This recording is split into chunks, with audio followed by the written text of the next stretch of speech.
Hello students, welcome to E study YouTube channel. So कैसे हैं आप लोग? आई होप सब बढ़िया होंगे। सो स्टूडेंट्स, फाइनली अब आपको कॉलेज अलॉट हो चुका है एंड आपको अपनी मनपसंद ब्रांच मिल चुकी होगी।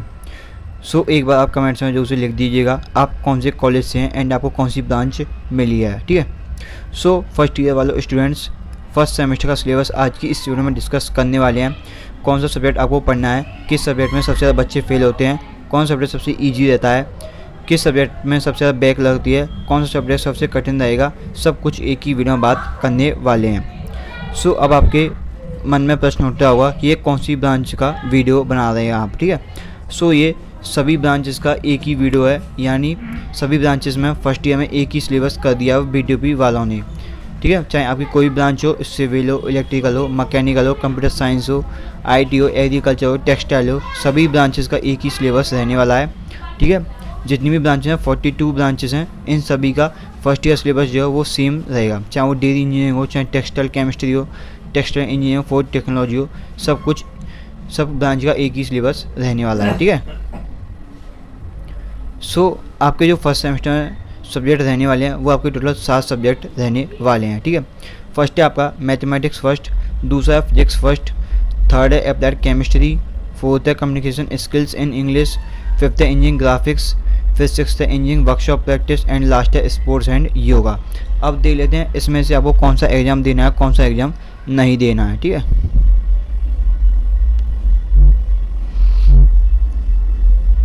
सो ये था आपका पूरा मार्किंग स्कीम, हाँ ठीक।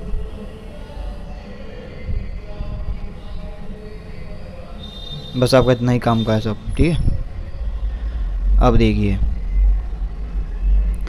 अब स्टूडेंट्स अब आपको यहाँ पर इस बार टोटल ओनली 5 सब्जेक्ट पढ़ने हैं, ठीक है, जो कि मैं बता देता हूँ कौन कौन से हैं, ठीक है। सबसे पहले आप यहाँ देखिए इंटरनल असेसमेंट और एक्सटर्नल असेसमेंट क्या होता है, ये आई होप आपको पता होगा। इंटरनल मतलब जो कॉलेज से होता है, एक्सटर्नल मतलब जो आप बाहर से पेपर और प्रैक्टिकल देते हैं, ठीक है। सो यहाँ पे लिखा हुआ है ये TH का मतलब थ्योरी है, H आवर्स का मतलब आवर्स है, PR का मतलब प्रैक्टिकल है यहाँ पर, ठीक है। सो यहाँ पर आप देख सकते हैं मैथमेटिक्स फर्स्ट का जो पेपर रहने वाला है वो 60 मार्क्स का रहने वाला है और 3 घंटे का समय मिलेगा, ठीक है। ऐसे ही अप्लाइड फिजिक्स फर्स्ट का पेपर जो रहने वाला है वो 60 मार्क्स का रहने वाला है, इसको भी यहाँ पे 3 घंटे का समय दिया गया है। ऐसे ही अप्लाइड केमिस्ट्री का भी जो पेपर रहने वाला है वो 60 मार्क्स का रहता है, 3 घंटे का समय मिलता है। फिर कम्युनिकेशन स्किल्स इन इंग्लिश का पेपर जो है वो भी 60 मार्क्स का पेपर रहने वाला है और 3 घंटे का समय मिलेगा। फिर लास्ट है आपका इंजीनियरिंग ग्राफिक्स, उसका भी 60 मार्क्स का पेपर रहने वाला है और 3 घंटे का समय मिलेगा। अभी हम प्रैक्टिकल की बात करें तो किस सब्जेक्ट में प्रैक्टिकल होगा, किस सब्जेक्ट नहीं होगा वो भी देख लेते हैं। सो यहाँ पे आप देख सकते हैं यहाँ पर इंजीनियरिंग ग्राफिक्स और मैथमेटिक्स फर्स्ट में प्रैक्टिकल नहीं है, बाकी सभी में प्रैक्टिकल दिया हुआ है, ठीक है, 40 मार्क्स के। और यहाँ पर 3 घंटे मिले और 3 घंटे प्रैक्टिकल नहीं हो, मुश्किल से 15-20 मिनट का प्रैक्टिकल होता है। साथ ही आपका इंजीनियरिंग वर्कशॉप प्रैक्टिस का कोई एग्जाम नहीं है, लेकिन इसका प्रैक्टिकल जरूर होगा 40 नंबर का। ऐसी स्पोर्ट्स एंड योगा कुछ भी नहीं है, बस आपको कॉलेज की तरफ से 50 मार्क्स देने को मिलेंगे, ठीक है। अभी देखिए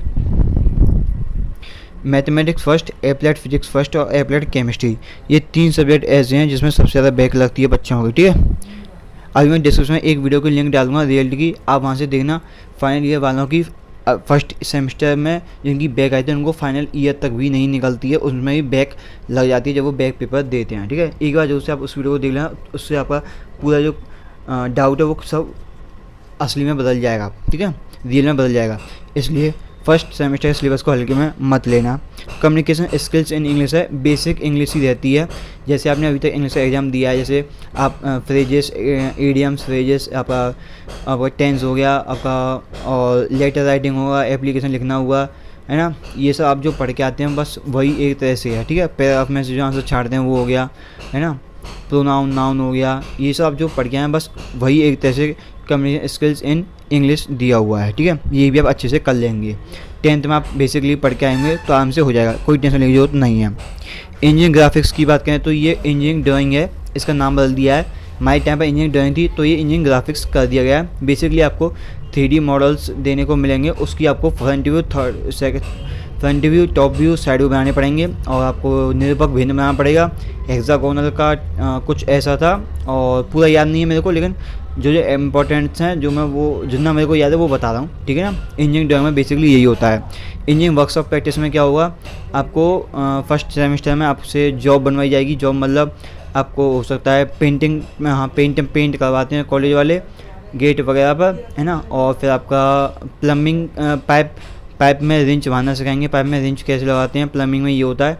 कारपेंटरिंग में आपको वो जो कहते हैं आरी से लकड़ी छीलते लकड़ी काटते हैं वो करना सिखाएंगे। और आपका कौन सा रहेगा, वेल्डिंग में वेल्डिंग करना भी सिखाते हैं।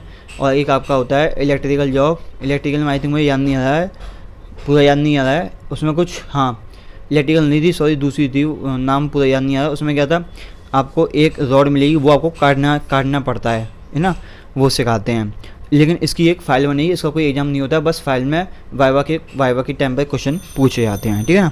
सो आपको प्रैक्टिस में इतनी टेंशन लेने की जरूरत नहीं है जितना आपको थ्योरी में काम करने की ज़रूरत है, क्योंकि उसी में ही सबसे ज़्यादा बैक लगती है बच्चों की जो है, ठीक है। अगर आपका इंग्लिश कमज़ोर है तो आप इंग्लिश में अच्छे से नहीं कर पाएंगे, ये बात ध्यान रखना। अगर आपको इंग्लिश कमज़ोर है तो इंग्लिश में भी आपको अच्छा करना पड़ेगा। इंजीनियरिंग ग्राफिक्स में आप ये नहीं है कि आप कैसे भी ड्राइंग बनाएंगे, बाकायदा माप से बनती है, इतने सेंटीमीटर बनेगी, इतने सेंटीमीटर बनती है, पूरा स्केल लेना पड़ता है प्रॉपर। तो वो आप हल्के में मत लेना, आप सोचें कि आप अन्याय से बनाएंगे तो ऐसे पास नहीं होंगे, ठीक है ना। सो ये बात जरूर से ध्यान रखना। Applied mathematics first, applied physics first और अप्लाइड केमिस्ट्री में सबसे ज़्यादा बैक लगती है, ये मैं अभी बता रहा हूँ आपको अच्छे से तैयारी करनी पड़ेगी इसकी, ठीक है ना। ये बात जरूर से ध्यान रखना मेरी। बाकी लास्ट में लिखा हुआ स्टूडेंट कंसेंटर्ड एक्टिविटीज़, ये आपका 50 मार्क्स का होता है, ये आपको कॉलेज से मिलेगा। ज़्यादातर बच्चों को अच्छे मार्क्स मिल जाते हैं, लेकिन कुछ बच्चे जो होते हैं जो कॉलेज नहीं आते उनको थोड़े बहुत कम मार्क्स मिलते हैं, लेकिन अच्छे मार्क्स मिल जाते हैं अगर आप टीचर की अच्छी जान पहचान है, अच्छे से व्यवहार करते हो, प्रॉपर कॉपी चेक करवाते हो, प्रॉपर कॉपी बनाई है, हर एक क्लास अटेंड करी आपने और वर्कशॉप की पूरी क्लास ली है, तो उसमें से अच्छे से मार्क्स आपको मिल जाएंगे, ठीक है। सो यही आपका फर्स्ट सेमेस्टर का पूरा सिलेबस, इससे ज़्यादा कुछ आपको बताने जरूरत नहीं है, ठीक है। इंटरनल में मैंने आपको बताया जैसे अब कॉलेज वालों के हाथ में होता है कितने मार्क्स देने हैं, कितने मार्क्स नहीं देने हैं, उसमें आप कुछ नहीं कर सकते हो, बस आप एक्सटर्नल पर ध्यान दो, उसी की वो बनेगी मार्कशीट। एक बात ध्यान रखना, अगर किसी की मार्कशीट में ये आ गया ना कि ग्रेड से पास हुए हो या बैक है, तो वो प्रॉपर लिखा आएगा। अब बीटीओपी सिस्टम बदल दिया है, ठीक है, ये वो बात ध्यान रखना आप, ठीक है। सो यही था पूरा आपका फर्स्ट ईयर का सिलेबस, फर्स्ट सेमेस्टर का सिलेबस। आई होप आपको ये वीडियो अच्छा लगा होगा, तो डेफिनेटली लाइक करना, शेयर करना, एंड अगर चैनल पर न्यू हो तो सब्सक्राइब भी जरूर से कर लेना, क्योंकि लास्ट टाइम पर महामैराथन के इंपॉर्टेंट टॉपिक्स बताता हूँ, इंपॉर्टेंट क्वेश्चंस बताता हूँ और उसमें से ही पेपर छपता है, ठीक है। तो अगर आपने अभी तक चैनल को सब्सक्राइब नहीं किया तो जरूर से कर लेना। फिर मिलेंगे एक और नई वीडियो में, तब तक के लिए जय हिंद।